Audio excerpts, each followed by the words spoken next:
Welcome everyone. I am Dr. Shruti Srivastav, Assistant Professor in English in Government College, Kharkhoda. This video lecture is for BA Part 1 students of English Literature. The topic is from paper 2nd. The name of the poem is The Solitary Reaper by William Wordsworth. For introduction to William Wordsworth and his age, you may watch my another video on the poem Daffodils by the same poet. Now here we'll start with the introduction to the poem The Solitary Reaper. It is a lyric by English romantic poet William Wordsworth. The poem was inspired by him and his sister Dorothy's stay at the village of Strathire in Scotland in September 1803.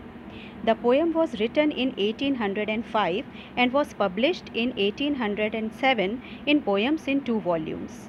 The poem contains 4 8-line stanzas which are called octaves and exemplifies the iambic tetrameter style, which means 4 beats of an unstressed syllable followed by 1 beat of a stressed syllable, although the 4th line in each stanza is a trimeter. This pattern is generally seen in a ballad. The rhyme scheme of the poem is AB, AB, CC, DD, though there is a variation in the A rhyme in first and last stanzas. Here, the rhyme scheme is AB, CB, DD, EE. Along with Daffodils, this poem is one of the most famous post-lyrical ballads lyrics by Wordsworth. Now, what is a lyric?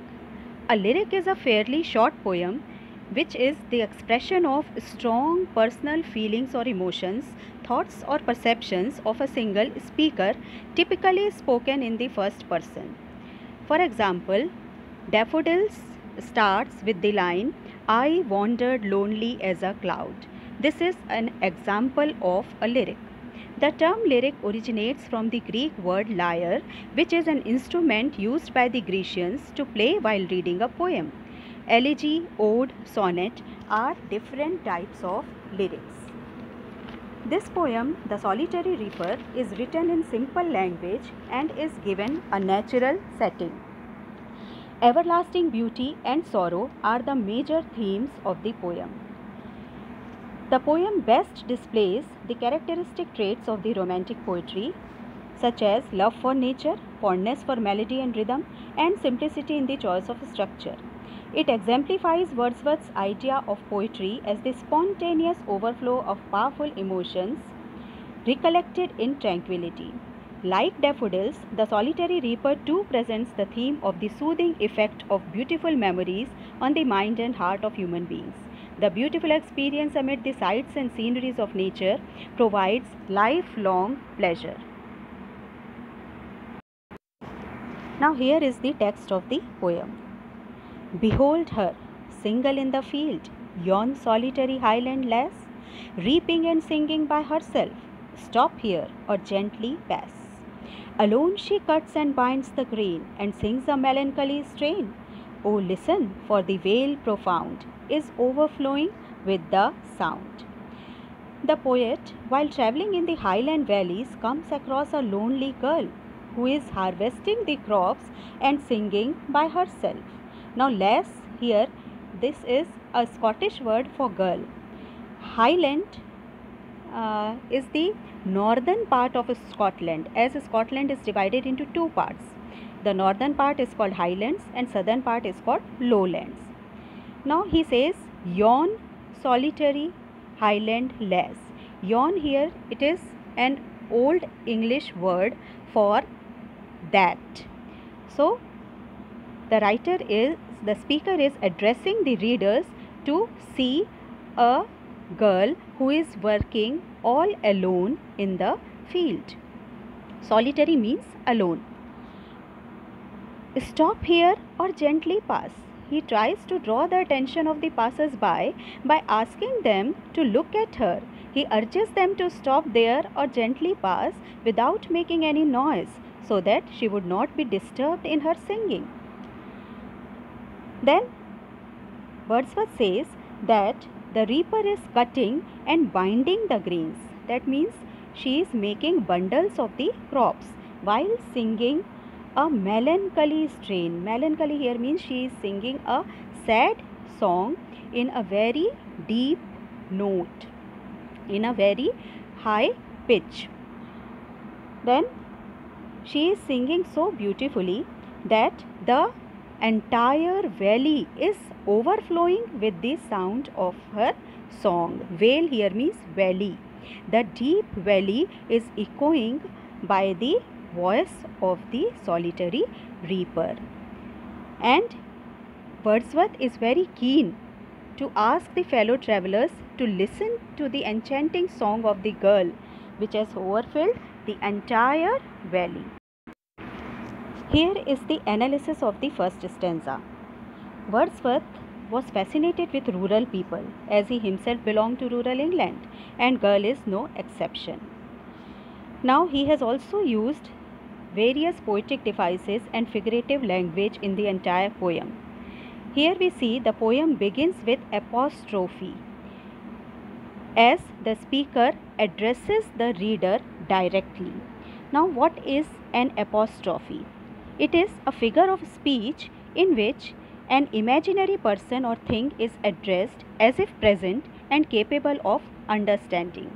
Now the words like behold, stop here, oh listen, they show that there is a use of this figure of speech. Now next we see the use of end stopped lines. Except the line 1 and 7, the rest of the lines are end stopped lines. Now what are end stopped lines? End stopped line is a line in which a sentence or a phrase comes to a conclusion at the end of the line. So here when we see second line, that solitary highland lass. Now this is a phrase which ends here. Its opposite is enjambment, where the sentence runs on into the next line. The first and seventh line are the example of enjambment. Now we'll see the first line. Behold her single in the field, that solitary highland lass. The line comes to an end in the second line and not in the first line. So this is an example of enjambment. Now we'll see the rhyme scheme. See the second line and the fourth line, they end with the same rhyming words, lass, pass. So this is called the rhyme B. The first line is with rhyme A. The third line is rhyme C. As I have told you that there is variation in the first and the last stanza of the poem. So here the rhyme scheme is A, B, C, B, D, D, E, E. Grain and strain, they rhyme with each other, so it is D. Profound and sound, they rhyme with each other, so it is E. So first stanza, it is A, B, C, B, D, D, E, E. The same rhyme scheme will be there in the fourth stanza, but the rest two stanzas are with the rhyme scheme A, B, A, B, C, C, D, D. Now another figure of speech which is used here is assonance. Now what is assonance? It is the repetition of vowel sounds in the same line. For example, we will see the repetition of I sound in behold her single in the field. Another figure of speech which is used is hyperbole. Hyperbole, it is a device used to exaggerate any statement for the sake of emphasis. Now the lines, oh listen, for the vale profound is overflowing with the sound. Now this line exaggerates the impact of the song of the girl over the entire valley. No nightingale did ever chant more welcome notes to weary bands of travellers in some shady haunt among Arabian sands. A voice so thrilling never was heard in springtime from the cuckoo bird, breaking the silence of the seas among the farthest Hebrides. Now here In these lines, Wordsworth has depicted beautiful imagery of deserts in Arabia, and the poet compares the song of the girl with the song of the singing birds like nightingale and cuckoo. The poet boldly declares that no nightingale could ever sing a more melodious song to welcome a tired group of soldiers in some shady shelter in the middle of the Arabian desert as this girl is singing. It means that the sweetness of the reaper's song has surpassed the sweetness of the singing bird nightingale's song. Now, weary bands, it is an allusion to the tired group of travelers who sometime are traveling in Arabian desert. In the next 4 lines, the poet goes on to praise the song of the girl by comparing it with the song of cuckoo bird and says that her song is more thrilling than the song of the cuckoo that mostly sings during the spring season. Now here the word Hebrides, it means a group of islands off the western coast of Scotland.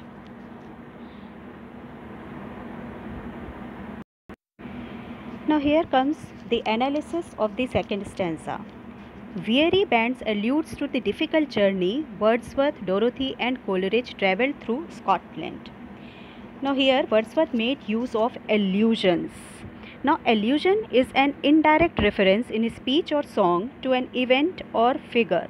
Often allusions are made to past events. They are often used within a metaphor or simile. Now here the example is among Arabian sands and among the farthest Hebrides. These are the examples of allusions.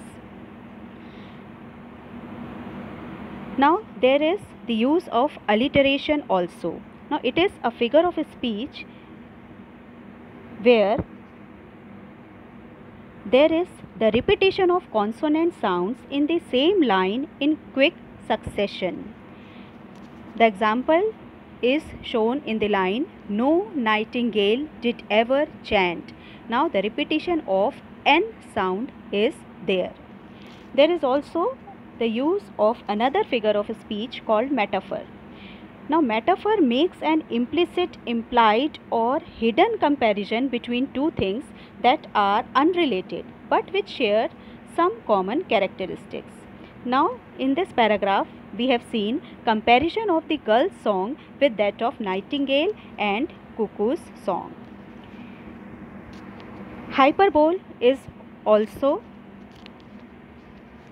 to be seen here. Now when we see that there is exaggeration in the line breaking the silence of the seas. When Wordsworth alludes to Arabia and Hebrides, he would suggest that he has taken the two distant locales and they spans the whole world for the poet, suggesting that nowhere in the world can one find a more beautiful singer than the reaper. Now here is the third stanza. Will no one tell me what she sings? Perhaps the plaintive numbers flow for old, unhappy, far off things and battles long ago. Or is it some more humble lay, familiar matter of today? Some natural sorrow, loss or pain that has been and may be again. Here the speaker tries to imagine what the song might be about, as the girl is singing in native Gaelic language of Scotland. The poet is unable to comprehend it. So he asks the other travelers to help him understand what she is singing. He just believes that the reaper is singing a song in a sad tune. So he speculates that the song might be about some past sorrow, pain or loss of old unhappy things or battles fought long ago. Plaintive numbers. Plaintive numbers here means sad, lamenting, musical rhymes. The very next moment he thinks that it is a humbler, simpler song about some present sorrow, pain or loss or some day-to-day matter. any simple or natural sorrowful thing that has taken place or might again take place. Far off here means old, very old things. Here we will see that three poetic devices have been used by Wordsworth. The first is rhetorical question, when he says, "Will no one tell me what she sings?" Now, rhetorical question is a sentence that is posed to make the point clear rather than to get an answer. It is just for literary effect. Now, another device which he used is alliteration. Now, it is the repetition of the consonant sounds. Now, the repetition of sound P in "perhaps the plaintive numbers flow." The next device which he used is consonance. Now, consonance is a figure of speech where there is the repetition of consonant sounds in the same line. For example, repetition of R in some natural sorrow, loss or pain. So, there is slight difference between alliteration and consonance. We can say that alliteration is a special type of consonance where there are repeated consonant sounds at a stressed syllable, usually at the beginning of a word. In consonance, there is repetition of similar consonants at the end of a couple or more words in a sentence with different vowels. Now here comes the last stanza. Whatever the theme the maiden sang, as if her song could have no ending, I saw her singing at her work, and over the sickle bending. I listened motionless and still, and as I mounted up the hill, the music in my heart I bore, long after it was heard no more. Here, in this stanza, Wordsworth talks about the impact of the reaper's song on his mind and heart. He says, let's forget about the subject matter of the girl's song. What is more important is that she is singing continuously, as if there is no stopping. The poet has listened her song when she is busy in cutting the grain with sickle. Now, sickle, it is a farming tool with a curved semicircular blade used for cutting. Now, she is bending down and engrossed in her work. Maiden here means a young girl.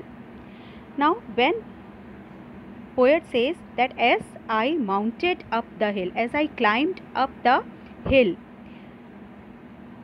he could not hear the sound of the song. The poet is so charmed at hearing the sweet melodious song of the girl that he is bound to stand still for a moment without moving and just listen to it. But as he mounted up the hill, he could not hear the song.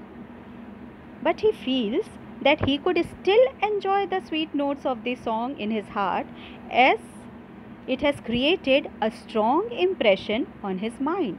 The music in my heart I bore, long after it was heard no more. Now, we can understand this phenomena with a day-to-day example of in our life. What happens, sometimes we hear some song, the very first song which we hear in the morning, it has such an impact on us that it echoes in our thoughts throughout the day.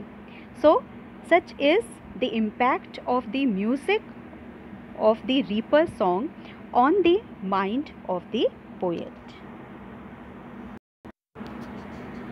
In this last stanza, we see that the Wordsworth changes the tense form. In first three stanzas, he used present tense, while in last stanza, he used past tense. When he says, the music in my heart I bore, long after it was heard no more. This shows that the poem is based on his memory. Now we see the use of imagery also. Now, imagery is used to make the readers perceive things involving their five senses. When Wordsworth says, I saw her singing at her work, now the poet wants the readers to observe the things which he is observing. Now there is use of end rhyme also throughout the poem. In this last stanza, it can be seen in the words still, hill, bore, more. Now here is the conclusion. The visual and auditory images, the comparisons drawn from nature, the rhythmic quality and the fluent language of the verse make the solitary reaper a real beauty. By placing this beauty in a rustic, natural setting and making a simple rustic reaper its source, Wordsworth acts on the values of lyrical ballads. The poem is admired for its simplicity, suggestiveness, verbal music and pathos. The poem anticipates Keats' two famous odes, Ode to a Nightingale and Ode to Autumn, and we can say that poem is a continuous source of joy to all its readers. Here are the notes. Thank you.